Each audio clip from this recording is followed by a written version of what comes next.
تو ہم دنیا میں جو کچھ بھی کر رہے ہیں وہ عالم برزخ میں کچھ نہ کچھ بنتا ہے۔ کچھ لوگ سوال کرتے ہیں مولانا یہ مجلس ہم کروا رہے ہیں کیا ہمارے مرحوم کو پتہ چلتا ہے یا نہیں چلتا، یا مرحومہ کو پتہ چلتا ہے کہ بھائی بیٹے نے مجلس کروائی، شوہر نے مجلس ترحیم کروائی؟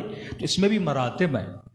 جو لوگ بے انتہا نیک ہیں خدا ان کو اجازت دیتا ہے، یہاں تک کہ وہ آپ کو دیکھ بھی سکتے ہیں، مجلسوں میں آتے بھی ہیں۔ لیکن کچھ ایسے ہیں جن پہ پابندیاں ہیں، وہ آ تو نہیں سکتے، لیکن یہ مجلس امام حسین یا قرآن کا ایک سورہ یا ایک صلوات جو آپ پڑھتے ہیں، اگر وہ تکلیف میں ہیں تو یہ ایک ہوا کا ٹھنڈا جھونکا بن کے ان کی طرف جاتا ہے، یا ان کی تکلیف کو کیا کرتا ہے، دور کرتا ہے۔ یا مثلاً اگر کوئی وادی السلام میں ہے تو ان تک تو نعمتیں پہنچتی ہیں، لیکن خدا نہ خواستہ اگر کوئی وادی برہوت میں ہے تو روایات میں ملتا ہے یہاں تک کہ وادی برہوت میں رہنے والوں تک دنیا میں کوئی نیکی اگر کوئی ان کے لیے کر رہا ہے وہ ان تک پہنچتی بھی نہیں ہے۔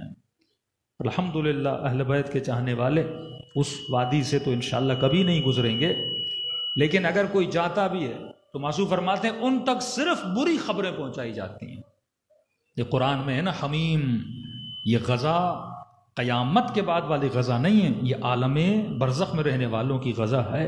پر میں مثلاً اس نے پوری زندگی مال کمایا، اب اس تک بری خبر پہنچائی جاتی ہے بھائی جو تم نے محنت کر کے مال کمایا تھا تمہارا بیٹا اس مال کو مثلاً شراب نوشی میں خرچ کر رہا ہے۔ جب اس خبر کو سنتے ہیں تو رنجیدہ ہوتے ہیں، لیکن اگر کوئی مومن ہے اس نے محنت کر کے مال کمایا ہے، اب اس کا بیٹا مثلاً اس کے مال سے کربلا کی زیارت کو جا رہا ہے، حج الہی ادا کرنے جا رہا ہے، تو اس خبر بھی جب باپ تک پہنچتی ہے نا اس کے وجود میں خوشی کے آثار نمایاں ہو جاتے ہیں۔ صلوات پڑھے محمد و آل محمد۔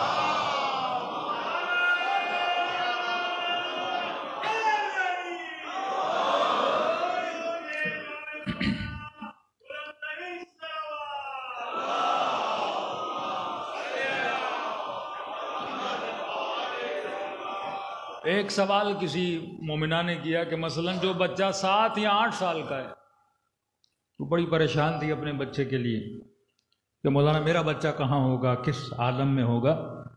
تو وہ بچہ ہو یا بچی ہو، اگر بلوغ سے پہلے یعنی بالغ ہونے سے پہلے، بالغ ہونے کا مطلب یہ جب آپ پر احکام الہی واجب ہو جاتے ہیں، یعنی یہ بھی خدا کا کرم ہے کہ بچیوں کے لیے 9 سال، بچوں کے لیے 13 سے 15 سال تک اللہ کہتا ہے فری میں کھاؤ پیو، کوئی ٹیکس نہیں، ہاں، لیکن 15 سال کے بعد خدا بھی کیا لیتا ہے، ٹیکس لیتا ہے کہ یعنی دنیا کی کوئی ایسی کمپنی بتائیے جو 15 سال آپ کو کھلائے پلائے، کوئی کام آپ سے نہ لے، ہاں، یہ صرف کمپنی دنیا کی ہے جو اللہ نے بنائی ہے، لیکن بالغ ہونے کے بعد تو حساب و کتاب ہے۔ لیکن اگر بلوغ سے پہلے خدا نہ خواستہ کسی کا بچہ دنیا سے چلا جاتا ہے تو بچی ہو تو 9 سال، بیٹا ہو تو 13 سے 15 سال۔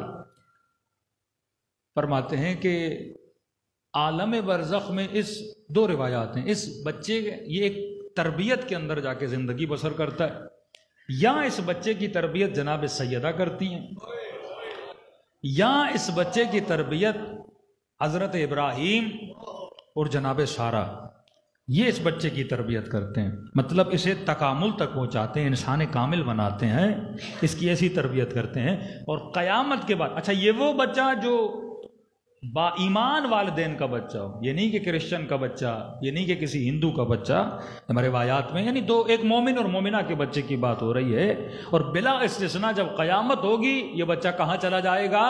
کیونکہ تربیت کس کی زیر نگرانی میں؟ حضرت ابراہیم، حضرت سارہ یا جناب سیدۃ العالمین کی نگاہوں میں تربیت ہوئی ہے، یہ فوراً جنت میں جائے گا۔ یہاں تک معصوم نے فرمایا کہ یہ بچہ جنت کے دروازے پہ کھڑا رہے گا، اللہ کہے گا اندر جاؤ، کہے گا نہیں پروردگارہ جب تک میرے ماں باپ جنت میں نہیں جاتے، ہاں تب تک میں یہ مت سمجھیے کہ جو اللہ آپ کو بچہ دیتا ہے وہ اسی طرح دنیا سے چلا گیا تو اسے کوئی فائدہ نہیں۔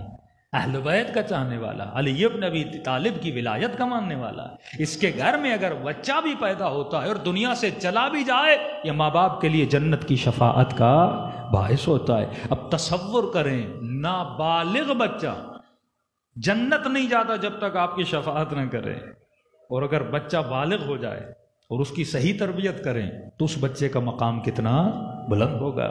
اس بچے کو علی اکبر جیسی تربیت دیں، ان بچیوں کو جناب سکینہ جیسی تربیت دیں تو انسان کا عالم برزخ میں وہ مقام ہوگا جس کا تصور اس نے دنیا میں نہیں کیا. صلوات پڑھے محمد و آل محمد پہ.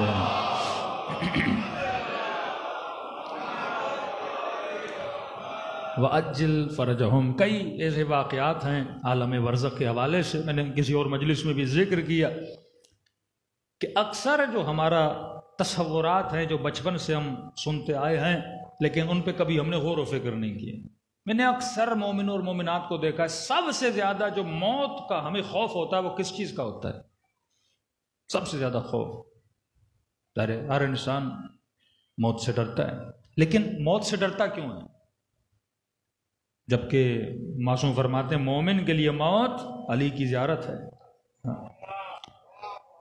کبھی کہا کہ مومن کے لیے موت ایسے ہے جیسے گلاب کے پھول کو سونگا جائے، یعنی حقیقت موت کا پتہ چل جائے تو انسان تمنا کرے کہ مولا علی فرماتے ہیں رب کعبہ کی قسم کے لیے آج کامیاب ہوا. ہر معصوم جب قبض روح کے قریب آئے تو ان کے چہرے پہ مسکراہٹ تھی، ایک سکون کا عالم تھا. لیکن آج ہم میں سے کتنے لوگ ہیں جو موت کا نام سنیں اور پرسکون ہو، یعنی استقبال کے لیے سو جائیں. سندھ کے بہت بڑے عالم دین قبلہ غلام مہدی نجفی صاحب، ان کے مدرسے میں جو مولانا تھے وہ بتاتے ہیں کہ جناح ہاسپٹل میں جب ان کے اوپر سکرات کا وقت آیا تو انہوں نے کہا، فوراً کہا کہ میری کمر کو سیدھا کرو. میں نے کہا مولانا کیا ہوا؟ کہا جلدی میری کمر کو سیدھا کرو. کہتے حکم تھا، میں نے کمر کو سیدھا کیا کہ میرے پاؤں پہ ہوا کو ڈالو. بوڑھے ہو گئے تھے، ہوا ڈالی، اچانک دیکھا چہرہ نورانی ہو گیا. اتنا نور میں نے کبھی مولانا کے چہرے میں نہیں دیکھا. کہتا ہے کوئی 3-4 منٹ تھوڑی لمحے یہ کیفیت رہی، اس کے بعد نارمل حالت میں آ گئے اور چند لمحے ہی زندہ رہے. میں نے کہا مولانا کیا ہوا؟ کہ آپ نے کہا کمر کو سیدھا کرو. کہ اہل بیت نے اپنا وعدہ پورا کیا. جس لمحے کا پوری زندگی انتظار تھا. علی ابن ابی طالب آئے تھے، مولا حسنین آئے تھے، ان کے آنے کی وجہ سے ان کا چہرہ کیا ہو گیا؟ پرنور ہو گیا. جو واقعاً عشق اہل بیت، عشق خدا رکھنے والے کون ہیں جو ملاقات خدا سے گھبرائے؟